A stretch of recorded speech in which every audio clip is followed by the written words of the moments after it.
So we are going to be discussing about how to implement and manage self-service password reset in Azure Active Directory.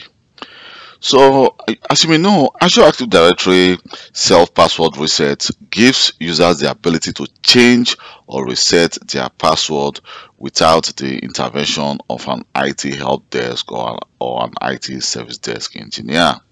So if, for example, if Azure Active Directory locks a user's account or they forget their password, sometimes a user may want to log on to his device and he or she has forgotten his password because the user has been away for a very long time.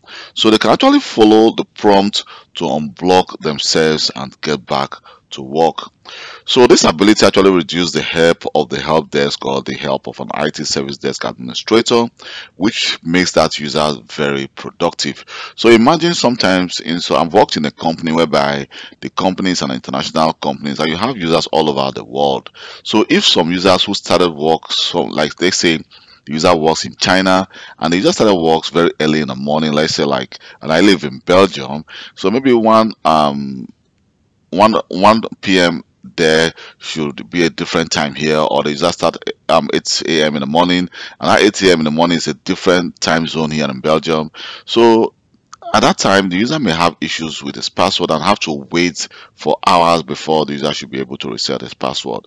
So, but with the password self-service, the user will be able to reset his password and just continue with his work, which of course saves the company a lot of money. So, if you want to actually configure the password self reset in Azure Active Directory, what you need to do is in Azure Active Directory, so you need to actually go to, let me just scroll down here. You can see we have the password reset, and for the password reset we can actually decide to actually, at this moment it's set to none, so we can decide to actually set it to all, which means it's going to be for all users. But if you're going to implement this for the first time, it is advisable to actually go for selected users, and then just here you can see at this moment it says there is no group, so we need to select a specific group.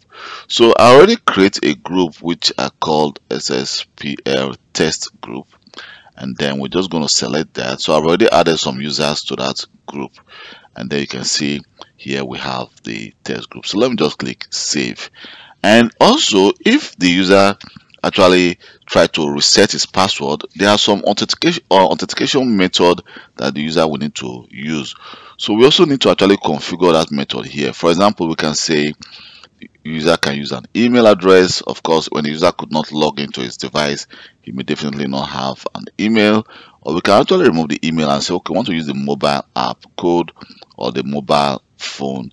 And also we can also use the office phone, for example. So I'm going to actually select this mobile app code and the mobile phone as SMS only, and then we can also click save. It's being saved.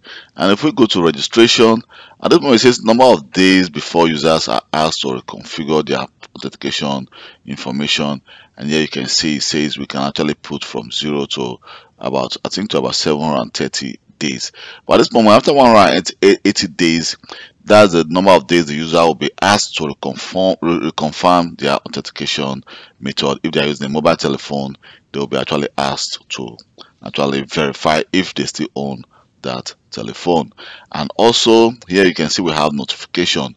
So you want the users actually to be notified if a password has been reset, so that the user can actually say, well, I'm the one that reset that password or not.